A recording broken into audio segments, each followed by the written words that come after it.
Sally was happily married. At least she thought so, for a full 7 years. But that 8th anniversary destroyed her beautiful sandcastle. Sally met Vincent at a New Year's party, where her friend Candy invited her. There was a lot of noise, fun, and laughter. Suddenly, Sally noticed a man at the bar. He wasn't having fun and wasn't dancing. And Sally went over to him. It seemed unfair and wrong to her that someone was sad, alone on an evening like this. "Let's go dancing," she called out to the man, but he looked at her, first surprised and then, for some reason, angry. "No, I am not dancing." "Come on, it's not polite to refuse a woman. My name's Sally, and you?" "Vincent, and I thought I made it clear that I am not a dancer." Sally took a seat next to him. The man looked at her again and tried to get up. The woman was glad he'd changed his mind and jumped up, but she made it so awkwardly that she staggered and leaned lightly on the man's arm. But instead of the support she had hoped for, Sally suddenly felt them falling together. A noisy, cheerful crowd rushed to pick them up. Red with anger, Sally stood up and wanted to say something offensive to the man, but suddenly she saw that someone was handing crutches to Vincent. She just hadn't noticed them before. Sally felt very ashamed. She muttered something of an apology and went to the exit. The young woman sat down on a bench outside and soon saw Vincent neatly walk out of the bar and start to catch a cab. But suddenly he swayed awkwardly and slowly sank to the pavement. Sally rushed to him and a minute later was dialing an ambulance. The man was unconscious. She met the new year in the hospital corridor. The doctors diagnosed Vincent with a secondary fracture. The surgeon took Sally as Vincent's girlfriend and berated her for not taking care of her boyfriend, since his bones had only just begun to unite. Sally, feeling guilty, scolded herself for pestering Vincent with this stupid dance. Suddenly the phone vibrated in her pocket. It was Candy. "Hey, dear, where are you? I've been looking for you."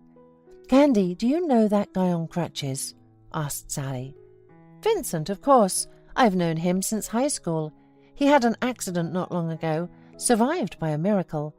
He spends all his time at home now, so I called him and invited him to a party. I was surprised he agreed. So where are you? Come back here. And Happy New Year to you, Sally." There was music and shouting in the phone, and Sally turned the phone off. People say that the way you leave one year will determine the way you enter the next. Sally and Vincent spent almost the whole year in the hospital. Vincent was treated and rehabilitated there, and Sally visited him. He hadn't been angry with her for a long time. He was happy to see her, and then, when he was discharged, they continued to date. Sally took care of Vincent, nursed him like a child, and the recovery process went so quickly that even the doctors were surprised about it. And only Candy shook her head skeptically. "Why do you need this invalid? He will sit on your neck for the rest of his life. What are you going to live on? On his pension?" Sally was indignant. "What are you talking about? How can you say that? He and I love each other, and we'll be fine. I'm sure everything will be fine. We've almost made it." Candy shrugged, and soon the friends practically stopped talking. Candy met some guy and seemed to be going to marry him. When crutches were no longer needed, Vincent proposed to Sally, and she agreed with pleasure. Their wedding was beautiful, but modest. Candy called and congratulated her friend, and soon they were in touch again. Candy herself never got married because she had quarrelled with her fiancé. Sally didn't ask about the reasons. She was too happy. Vincent and Sally's marriage was happy from day one. Vincent was a programmer. Thanks to his knowledge and experience, he earned more and more money every year. They travelled a lot together with Sally, and 3 years later they had a little son. Candy, when she saw that Sally was doing well, became a family friend again. She often came to visit, stayed overnight, and sometimes, as if in a joking manner, asked Vincent, well, what he found in Sally. Vincent was laughing. I couldn't resist. Sally wanted to marry me so much that she almost broke my legs. And Sally always added, come on, what difference does it make now? The main thing is that we're happy, aren't we, honey? So, 7 years passed. Sally and Vincent were getting ready for their anniversary and had a long time to choose a place to celebrate it. They decided to stop at their favourite karaoke bar. They both sang well, and their voices complemented each other perfectly. The evening when they celebrated their anniversary, Candy was in good spirits. She laughed a lot, danced, and almost blew up the karaoke bar. So when she suddenly needed to go out into the fresh air, and Vincent offered to help her, Sally did not object at all and nodded to her husband. Sure, go. She could not leave her guests without attention, but when the microphone line began to approach her and Vincent, everyone expressed a desire to listen to their duet. Suddenly, Sally noticed that her husband hadn't returned yet and, apologizing, went searching for him. Vincent was nowhere around. It was getting dark. Sally stood on the steps of the bar and, dialing his number, did not know what to think. The muffled sound of the phone sounded somewhere nearby. At a loss, she stepped into the twilight of the juniper bushes that surrounded the building. Her husband was standing with his back to her. He had Candy pinned against the wall, who, head tilted, was clutching convulsively to him. Her arms wrapped around Vincent were white in the darkness, and her frantic whisper stunned Sally. I miss you so much. I can't. Vincent said something quickly to her. She nodded and continued, her hot whispering again. At some moment, Candy looked up and saw Sally. They seemed to stare at each other for ages. After she came to her senses, Sally turned and walked away. She didn't go back to the bar. She just walked and walked through the night city. Sally wasn't crying. It was like she was frozen, and only her thoughts were bursting before her like fireworks. It's impossible to convey all the thoughts and feelings that were literally tearing her apart. Her beautiful sandcastle had been crumbling for a long time, and she finally saw it when a pile of sand was left in its place. Before her eyes, one by one, came images from the past. Here's Candy asking Vincent to help her bring her furniture from the store. Here, Sally comes home from work and her husband, opening the door, smiles strangely and says, "And we have guests. Candy came just before you." And Candy coming out of the bathroom and fixing her hair, or, for example, that night when Candy once again stayed at their place and watched some silly movie with Vincent late into the night. And again, Sally saw the look in Candy's eyes. It had everything: anger, triumph, mockery, and victory. Yes, she had won. She had ruined her, Sally's family. Now there would never be happy evenings and warm days. No joy. No Vincent. Sobs suffocated Sally. How could he? What was he missing? What would she do now? How could she live now? 2 years had passed since that night. Sally could not forgive her husband. They divorced. He didn't want that. He apologized. He even said it was her fault, because the first thing was an accident. He was drunk, and then he was just afraid Candy would tell her everything. He went to see Sally a few more times, and then stopped. Finally, he realized that such a chasm that arose between them could not be bridged. Candy recently got lucky. She married someone. Meanwhile, Vincent remained alone. Sally and her son left for another city, breaking off all previous ties. Life is slowly getting better. She is being courted by a colleague, a very nice man. However, Sally is not yet ready for a serious relationship. She also no longer goes to karaoke bars and hates juniper bushes. Hola, suscríbete a Historias Vitales para no perderte nuevas historias. Mi esposa había estado trabajando en su proyecto especial durante 4 meses ahora. No era su proyecto personal, pero ella era la persona principal y responsable de su éxito. El proyecto estaba diseñado para salvar a su empresa, Bixler Enterprises. Los últimos 4 meses habían sido difíciles porque se vio obligada a trabajar duro. Era importante tanto para ella como para la empresa.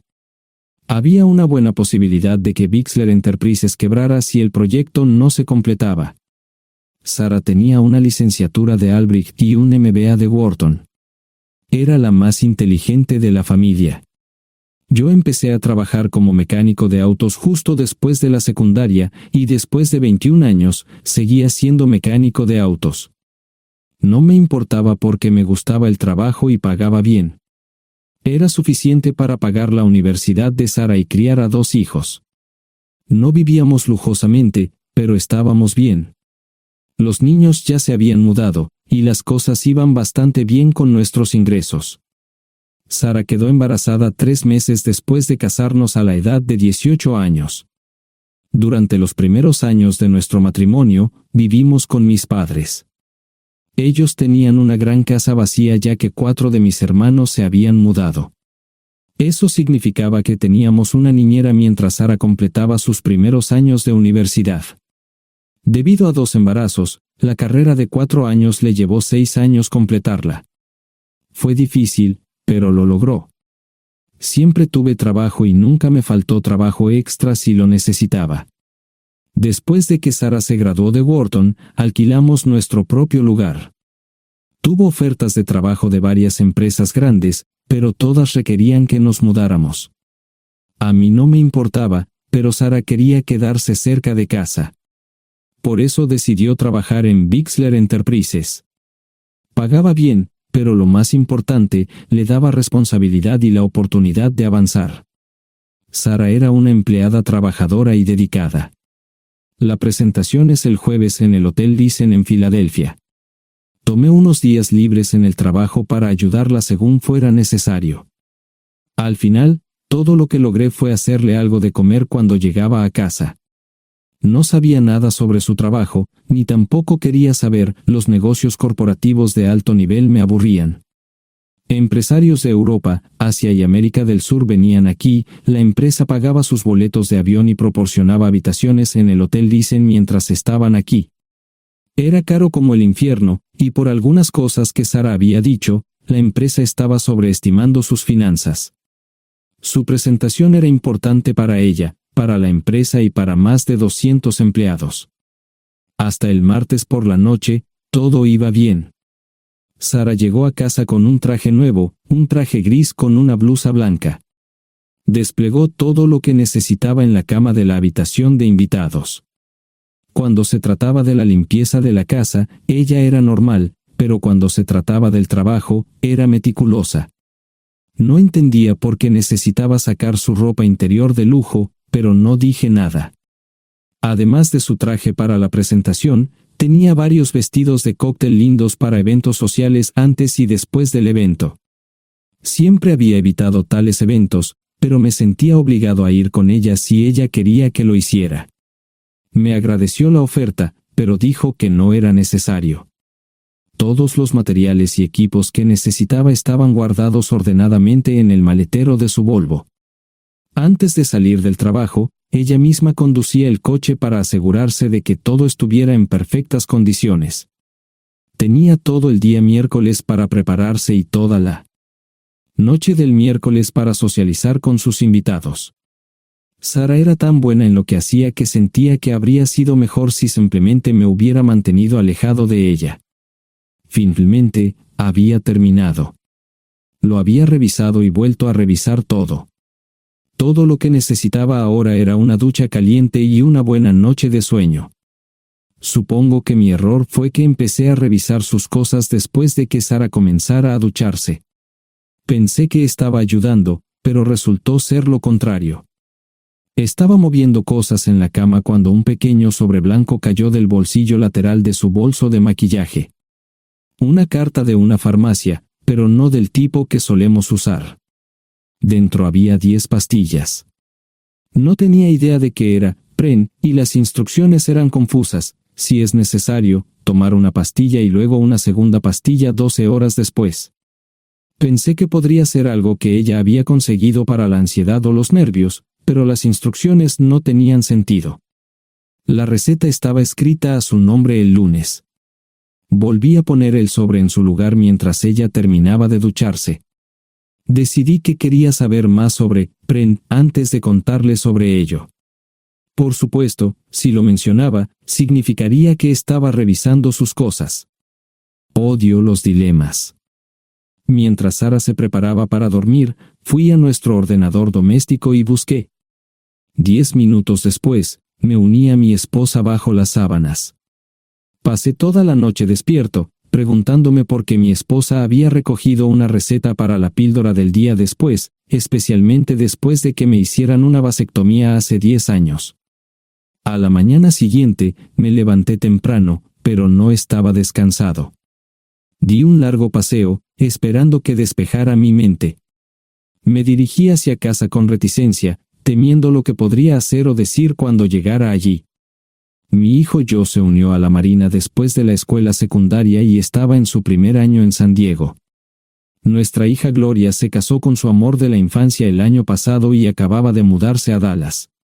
Eso dejaba solo a Sara y a mí. Echaba de menos a los niños, pero esperaba envejecer con mi esposa. Ella era la única mujer que me había interesado, y ahora todo estaba. Si Sara estaba teniendo una aventura, lo ocultaba bien. Por supuesto, nunca la vigilé. Nunca miré sus correos electrónicos o llamadas telefónicas. No tenía razones para hacerlo. No tenía forma de saber qué estaba haciendo en el trabajo o después del trabajo. Confiaba en ella completamente. Ion, ¿dónde demonios has estado? ¿Quieres huevos o algo? No, solo café. No me sentía con muchas ganas de hablar. ¿Qué pasa, cariño? Solo son 3 días. Puedes venir si quieres, pero te aburrirás como una ostra. No, realmente no quiero ir, pero odio dejarte sola. Me preocupo cuando no estás aquí. Es muy dulce, querido, pero estará bien. No voy a salir del hotel en todo este tiempo. Pasaré la mayor parte del día asegurándome de que la sala de conferencias esté lista, y esta noche tendré una agradable charla con nuestros posibles clientes. Mañana, probablemente ni siquiera tendré la oportunidad de ir al baño. Llegaré a casa lo más temprano posible el viernes, te prometo un gran fin de semana si sabes a lo que me refiero. Todo eso suena bien, pero no puedes culparme por preocuparme. Soy un mecánico de autos, y tengo una esposa hermosa y exitosa. A veces tengo la sensación de que estás menos interesada en mejorar nuestra situación familiar que en avanzar en tu carrera. Detente, maldita sea, Ion. Siempre he respetado lo que haces para ganarte la vida y nunca he insinuado lo contrario. Criaste a 2 grandes niños y me pusiste a través de la universidad. Eres un gran esposo, un gran padre y un buen proveedor, y nunca olvides eso. Terminé mi café mientras ella recogía la mesa. ¿Quieres que te llame? No, no es una buena idea. Tendré el móvil apagado, y voy a apagar el teléfono de la habitación por la noche para poder dormir. Te llamaré siempre que pueda. La ayudé a cargar el coche, era tan meticulosa con eso como con todo lo demás. Trabajando, le llevaría 3 horas llegar al Hotel Dicen. Me quedé en el porche y la vi marcharse. No me molesté en preguntarle por las pastillas. Pasé el resto de la mañana en el porche. No recuerdo haberme preocupado tanto como ahora. Me sentía pequeño e insignificante. Me sentía fuera de mi liga. Era un tipo de pueblo con un trabajo mediocre y una esposa exitosa. Era una combinación equivocada. Debería haberlo notado antes. Me sentía estúpido. El mejor traje que tenía era una chaqueta azul y un par de pantalones. Al menos tenía algunas corbatas, aunque tenían 10 años de antigüedad. Acababa de terminar de vestirme cuando sonó el teléfono fijo. Oye, cariño, solo quería avisarte de que llegué bien. ¿Tuviste un buen viaje? Supongo que el tráfico no estaba demasiado denso. Estuvo bien. Te llamaré esta noche. Ahora tengo que irme. Estoy en la habitación 714, Sara. Puedo estar en casa de mis padres o en la de mis hermanos esta noche si quieres llamarme a mi móvil. De acuerdo. Suena el teléfono móvil. Te quiero, tengo que irme. Me tomé mi tiempo para llegar a Filadelfia. No fui directo al Lisen, primero me detuve y compré un filete con queso. Prometí hacer una larga noche. No estaba seguro de qué iba a hacer. Estacioné en el garaje del hotel y simplemente esperé. Tarde o temprano, tenía que entrar en el hotel. Simplemente no podía decidir cuándo hacerlo. El sonido de mi teléfono celular me ayudó a tomar mi decisión. Ion, solo quería avisarte de que todo se ha arreglado. Ahora voy a bajar para encontrarme con algunas personas y cenar. No olvidaste nada, ¿verdad? No, todo está bien. Tengo todo en mi habitación para mañana. ¿Necesitas algo? No, Ion, relájate. Voy a apagar mi teléfono. Te llamaré mañana por la mañana. ¿De acuerdo? Ríe, diviértete. No es divertido, Ion, es trabajo. No parecía estar demasiado fuera de lugar. El vestíbulo, el restaurante y las salas de conferencias estaban llenos de gente, así que pude pasar desapercibido. Había un folleto pequeño y bonito que mostraba el diseño de todas las habitaciones del hotel. Me paseé por las diferentes habitaciones y me detuve en las paredes, mirando alrededor entre la multitud. No tenía ni idea de qué haría si Sara me veía. Lo averiguaría si y cuando eso sucediera. Encontré un tablero de eventos que enumeraba todas las habitaciones que estaban siendo utilizadas por los diversos grupos. Bixler Enterprises no tenía habitaciones disponibles para el miércoles por la noche. Esto me pareció interesante. Sara había dicho que no iba a salir del hotel, pero ahora no estaba tan seguro de eso. Había 3 comedores, familiar, informal y de alta cocina. A Sara no le gustaba mucho cenar con niños, así que fui primero al comedor informal. Solo me llevó 5 minutos asegurarme de que no estaba allí. Tuve mejor suerte en el salón gourmet, era una acogedora mesita encajada en la esquina, el tipo de mesa que la gente reserva para tener un encuentro privado. Sara llevaba un vestido de cóctel negro con un escote pronunciado y perlas, se veía elegante y su acompañante parecía apreciarlo. Conocía a algunas personas con las que trabajaba Sara, y él no era una de ellas. Me resultaba familiar, pero no había forma de que pudiera recordarlo. Había muchas sillas libres, así que no tuve problemas para cruzar la sala. Había velas y pequeños candelabros de cristal en las mesas. Apagué la mía y le dije al camarero que me molestaba por el glaucoma. Pedí el plato de pollo de siempre y me acomodé. El camarero me sirvió el café por tercera vez.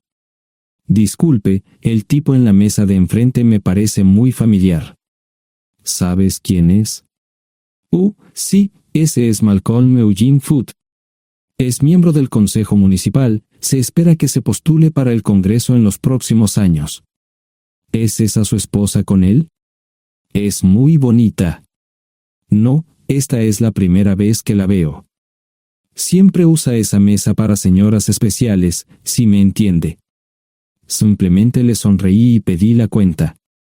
Nunca había visto a Sara tan sensual con un hombre antes. Parecía captar cada palabra que decía, como si fuera Dios o algo así. No estaban haciendo nada inapropiado, pero tampoco era platónico ni profesional. Cuando me fui, estaban terminando su segunda botella de vino. Ahora entendía por qué se había llevado su lencería elegante. Me acomodé en una esquina del vestíbulo para que no me vieran. 10 minutos después, salieron del restaurante. Ella le tomaba la mano mientras caminaban por el vestíbulo hacia el ascensor.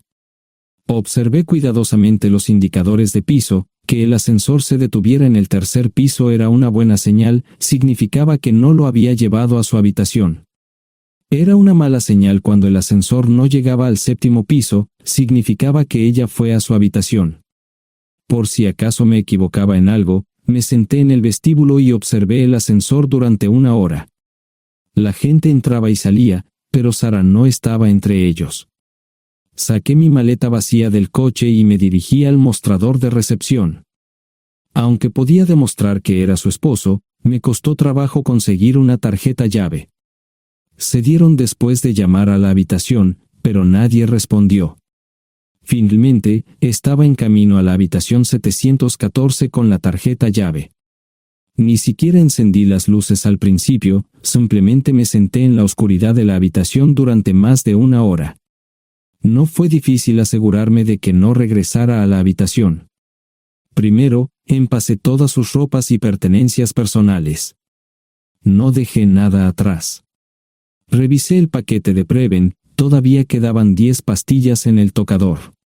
De manera muy ordenada, estaban todos los artículos que necesitaría para su presentación al día siguiente. Comencé a llenar la maleta.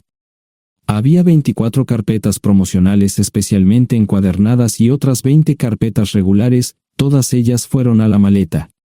Un proyector digital fue lo siguiente, seguido de una computadora portátil. Tomé su bolso y su celular, que había dejado en la habitación. Todo lo que tenía consigo era un bolso de mano y probablemente un tubo de lápiz labial. Di una vuelta por la habitación tan cuidadosamente como lo hizo ella para asegurarme de no perder nada. Una vez satisfecho, dejé las llaves del coche y mi anillo de bodas en el tocador. Aparte de esos 2 objetos, la habitación estaba completamente vacía. El ascensor se dirigió directamente al estacionamiento, no tuve problemas para llevar 2 maletas, y 20 minutos después, estaba en la autopista rumbo al norte. Pasaban las 3 de la madrugada, no tenía idea de que había pasado tanto tiempo. 1 hora o 2 después, sonó mi teléfono celular, la identificación de llamadas mostraba el número del Listen. Sí, ¿dónde estás? Estaré en casa pronto. Eso fue todo lo que dije. Hubo silencio en el otro extremo de la línea. Los vendedores tienen un viejo dicho, el primero que habla pierde. Pareció una eternidad antes de que ella hablara. Ion, lo siento. No preguntó nada y simplemente colgó. Apagué mi teléfono, era obvio que había regresado a su habitación. Más tarde ese día, tenía que dar una presentación que salvaría a su empresa y le daría un ascenso. Metí las maletas en el desván del garaje. Sara nunca iba allí y nunca pensó en buscar algo allí. Por supuesto, en este punto, estoy bastante seguro de que no importaba. Primero, recogí todas mis ropas y pertenencias personales. La mayoría de los hombres tienen sus propias herramientas, generalmente es un requisito para el trabajo. Pasé por la tienda, cargué las mías en el Subaru y recogí mi último cheque de pago. Para entonces, los bancos ya estaban abiertos, no tuve que hacer ninguna manipulación financiera complicada. Simplemente retiré todo el dinero de mis cuentas. Almorcé en Hagerstown, Maryland. Tenía suficiente dinero para vivir durante unos años, pero sabía que estaría buscando trabajo muy pronto. Sara y yo éramos parecidos en eso de que a ambos nos encantaba trabajar. La voy a extrañar. Pasé un par de horas en las cuevas del Uray y alquilé una habitación cerca de Whitewell. No tenía idea de qué iba a hacer. Era sábado, y me encontré sentado en el acuario de Chattanooga, observando la naturaleza que nunca había visto antes. Pasé unas horas simplemente relajándome y decidí que era un buen lugar para estar. Compré un pase anual para el acuario y, para la hora de la cena, tenía un lugar donde quedarme. Era un remolque móvil en el parque, pero estaba amueblado y era económico. No necesitaba mucho. La primera cosa que haría el lunes por la mañana sería conseguir un trabajo. Un buen hombre de mantenimiento siempre puede conseguir un trabajo, especialmente si está dispuesto a trabajar duro. Podría permanecer discreto hasta que fuera el momento de renovar mi licencia de conducir o las etiquetas del coche, me preocuparé por eso cuando llegue el momento. El domingo por la tarde, llamé a Gloria. Me sentí obligado a informarle sobre lo que estaba sucediendo, pero Sara ya se lo había contado. Fue bastante franca con Gloria sobre lo que había pasado, dijo que había engañado, que la sorprendí, que me fui y que ella perdió su trabajo. Me sentí mal porque ella perdió su trabajo, pero ese era el precio que tenía que pagar. Le pedí a Gloria que le dijera a Josh lo que estaba sucediendo la próxima vez que hablara con él. También le dije que la llamaría aproximadamente una vez al mes para verificar cómo iban las cosas. No le dije dónde estaba. Para el mediodía del día siguiente, tenía un trabajo. En realidad, estaba a poca distancia del parque de remolques, con el Waffle House a mitad de camino. ¿Qué más podría querer un hombre? No sé cómo manejaron el papeleo, pero me estaban pagando $20 por hora sin hacer preguntas. Estaba feliz, y ellos también. Ni siquiera tendría que tocar el dinero que traje conmigo. Unos 2 meses después, Gloria me informó que Sara se había mudado de la casa y estaba viviendo con sus padres. Gloria no sabía nada más, pero estaba feliz de que estuviera estable y le estuviera yendo bien. Josh me llamó desde San Diego solo para informarme que iba a hacer un crucero.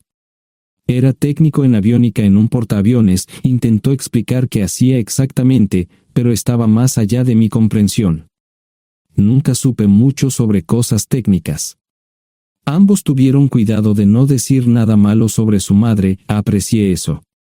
Después de eso, todo siguió como siempre. Comencé a hablar con Gloria al menos semanalmente, Josh y yo comenzamos a enviar correos electrónicos regularmente. Gloria hablaba regularmente con Sara, pero decía muy poco sobre lo que estaba haciendo o dónde estaba. Nunca presenté la solicitud de divorcio, y parece que Sara tampoco lo hizo. Tengo una licencia de conducir de Tennessee y las etiquetas en el Subaru.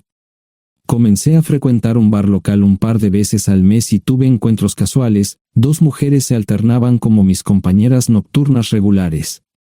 No buscaban compromisos, y yo tampoco, parecía funcionar bien para todos nosotros. La vida era buena. Eso fue hace mucho tiempo, y gradualmente olvidé a Sara. Con el tiempo, el Subaru comenzó a darme problemas, había olvidado cuánto tiempo había pasado. Tenía más de 200,000 millas. Estaba reflexionando sobre esto con una jarra de cerveza un día cuando me di cuenta de que habían pasado casi 5 años desde que me fui de casa. Mantuve un contacto cercano con ambos hijos, Gloria ya tenía 2 hijos propios en este momento y quería que los visitara. Josh casi se casó con una mujer tailandesa, pero en el último momento, se negó. Por lo general, trabajaba 6 días a la semana y usaba el domingo para recuperarme del sábado por la noche, no había ninguna buena razón para que alguien llamara a la puerta de mi remolque a las 6 de la mañana de un viernes. Su grosería fue recompensada por un hombre medio desnudo abriendo la puerta, los calzoncillos del día son repugnantes, y la dama en la puerta, juzgando por la expresión en su rostro, estuvo de acuerdo conmigo. Ella apartó la mirada, pero su compañero no parecía impresionado. Norm habría usado pantalones, pero en un momento como este, los invitados me molestaron. Estamos buscando a John Terrell. No los conozco. Me llamo David Simmons, y esta es mi esposa Mara. Tenemos un problema y esperamos que nos puedas ayudar. Lo siento mucho, no trabajo a altas horas de la noche. Si necesitan algo relacionado con su auto, tendrán que ir a la tienda. Esto provocó varias miradas en blanco y finalmente una respuesta. No tiene nada que ver con tu trabajo, es más un problema personal. ¿Podemos entrar? El interior del remolque lucía desordenado, rara vez tenía invitados, así que rara vez lo limpiaba. Incluso mis novias insistían en que fuéramos a su lugar. Hagan como en su casa, déjenme ponerme los pantalones enseguida. Al entrar en el dormitorio, dejé la puerta abierta solo para mostrarles lo hospitalario que soy.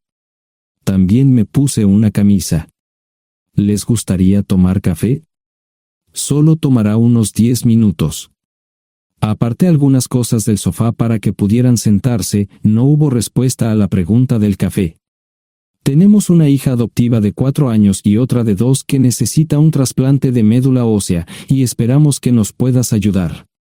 Estamos dispuestos a pagarte si es necesario. ¿Con mi médula ósea? No, queremos usarla y estamos dispuestos a compensarte por cualquier inconveniente. Creo que quieren comprarla. Estaba actuando como un listillo, y de repente me di cuenta de ello. Estas personas eran serias, tenían un problema real y estaban buscando ayuda. Lo siento mucho, no quise interrumpir. Por favor, continúen. Nuestra mejor oportunidad de encontrar un donante es un familiar cercano. Eres nuestra mejor esperanza. Mira esto. No quiero ser un grosero, pero creo que se equivocaron de persona. ¿Cuándo nació su hija? Cumplirá 5 años en julio. Marche Simons habló por primera vez, y sonó sincera. Odio ser el portador de malas noticias, pero me hice una vasectomía hace 15 años. No hay forma de que pueda ser su padre. ¿Por qué tu nombre estaba en el certificado de nacimiento? No puedo responder eso, tal vez deberían preguntarle a su madre. Esa afirmación fue recibida con silencio. Sentí pena por estas personas, pero no sabía cómo ayudarles. ¿Cuál es el nombre de la madre? Sarah Lise Terrell. No encontraba las palabras. Tal vez no debería haber tomado esas malditas pastillas de ella, por supuesto, entonces esas personas no tendrían una hija en absoluto. Todo lo que pensaba que había superado el dolor, y aquí está de nuevo, viejos recuerdos de mi esposa teniendo relaciones sexuales con ese maldito político de Filadelfia. Estaba empezando a olvidarlo todo, y ahora estaba de vuelta. Maldita sea. Ahora entiendo y pido disculpas por mi grosería e insensibilidad. Haré todo lo que esté en mi poder para ayudarles. En primer lugar, porque no puede Sara hacerse un trasplante de médula ósea. Médicamente, no puede. ¿Por qué no? Es madre, tiene que ser una donante adecuada. Oh, ella es una donante adecuada, pero está demasiado enferma. Los médicos se negaron siquiera a considerar utilizarla. ¿Enferma de qué? Está muriendo de insuficiencia hepática. Le quedan menos de 6 meses de vida. Esto no tiene sentido. Siempre ha estado perfectamente sana. Además, no creo que un hígado enfermo le impida donar médula ósea. El hospital no aceptará su firma en el formulario de consentimiento. ¿Estás diciendo que hay algo mal en su cabeza? Ambos me miraron en silencio, sabían la respuesta, pero no querían decirlo. En ese momento, no quería que se sintieran aún más incómodos. Hace 10 minutos, no me importaban, pero ahora sentía que tenía que protegerlos y ayudarlos.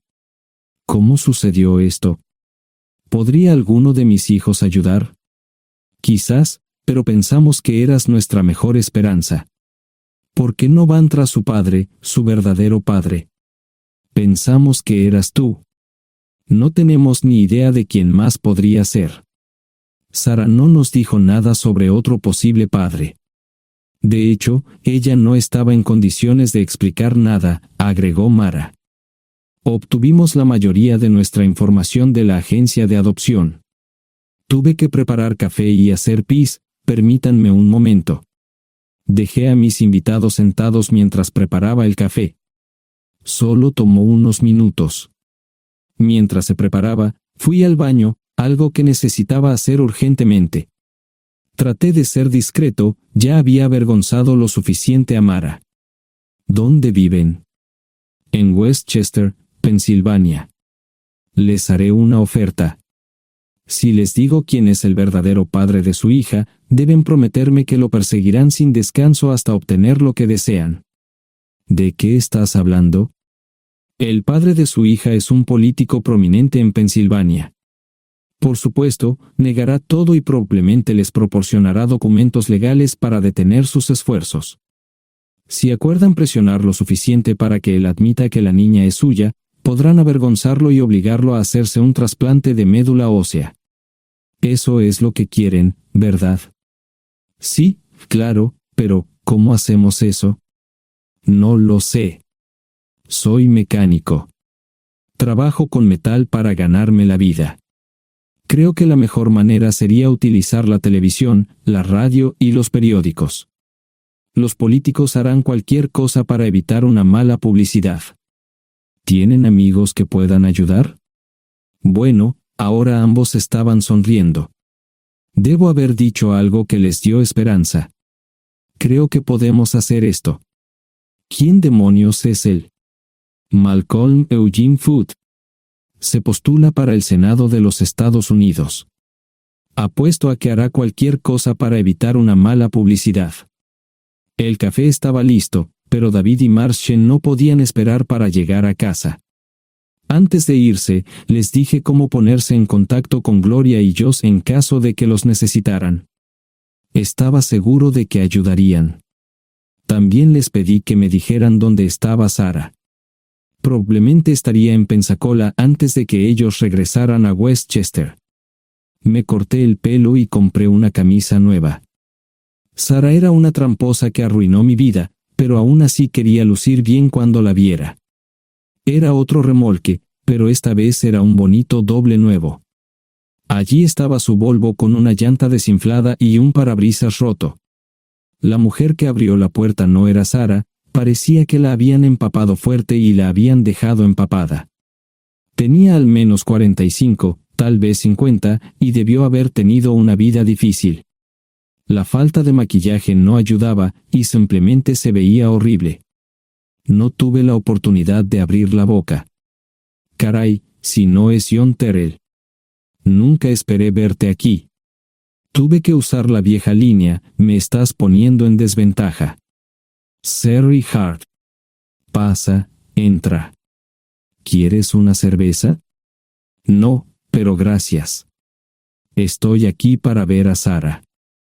Sherry cruzó la habitación y se detuvo en el buffet del comedor.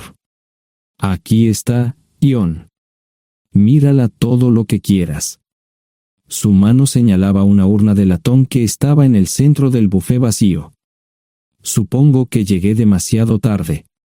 No me moví, solo me quedé mirando el contenedor frente a mí. ¿Puedo tomar una cerveza ahora? Sarah se mudó a Pensacola después de dar a su bebé en adopción.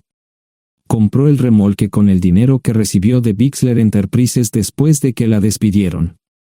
Tenía una participación en las ganancias, 401k, y vacaciones y días de enfermedad. Eventualmente, consiguió un trabajo en una fábrica local de prendas de vestir donde trabajaba en el departamento de envíos. Allí fue donde conoció a Sherry. Sherry alquilaba una habitación de Sarah. Cada centavo que Sarah ganaba iba para el alcohol. Empezó con vino y gradualmente pasó a bebidas más fuertes, las más baratas. Eventualmente, perdió su trabajo debido a su alcoholismo y se vio obligada a usar sus ahorros. Nunca salió con nadie ni salió a ningún lado. Sherry se quedó con ella, pagó sus servicios públicos y compró alimentos que Sarah no comía. Le llevó más de 3 años quitarse la vida. Increíblemente, ella tenía un testamento y me dejó un doble remolque y un Volvo. Sherry explicó que Sarah estaba tan angustiada por lo que había hecho que simplemente se rindió. No intentó evitar el embarazo ni siquiera terminarlo. La adopción se había arreglado meses antes de que naciera el bebé. Nunca volvió a trabajar, excepto en los trabajos clandestinos que hacía mal. Sherry dijo que Sarah no parecía tener ambición ni propósito en la vida. Sarah hablaba mucho de mí pero tenía miedo de intentar contactarme. Gloria le dio mi número, pero nunca me llamó. Era como si su aventura de una noche la hubiera lastimado más a ella que a mí. Estuve allí durante 2 semanas y luego vendí el remolque de Cerry por $1 y obtuve $3,000 por el Volvo. 2 días después, estaba en Westchester visitando a mis nuevos amigos David y Marche. Malcolm Eugene Foote resistió al principio, pero David y Marche lo presionaron hasta que cedió. Insistió en pruebas de ADN, que demostraron que era el padre. Para salvar la cara, más o menos lo obligaron a someterse a un trasplante de médula ósea, que fue exitoso. La carrera política y la vida familiar de Malcolm no dejaron una impresión favorable. Su caída en las encuestas fue tan rápida que el partido lo reemplazó por otro candidato unos meses antes de las elecciones. Su esposa solicitó el divorcio y fue muy pública al respecto. Sara y yo estamos viajando ahora a Dallas para ver a Gloria y a mis nietos. No sé cuánto tiempo mantendré a Sara conmigo, probablemente hasta que tenga a alguien.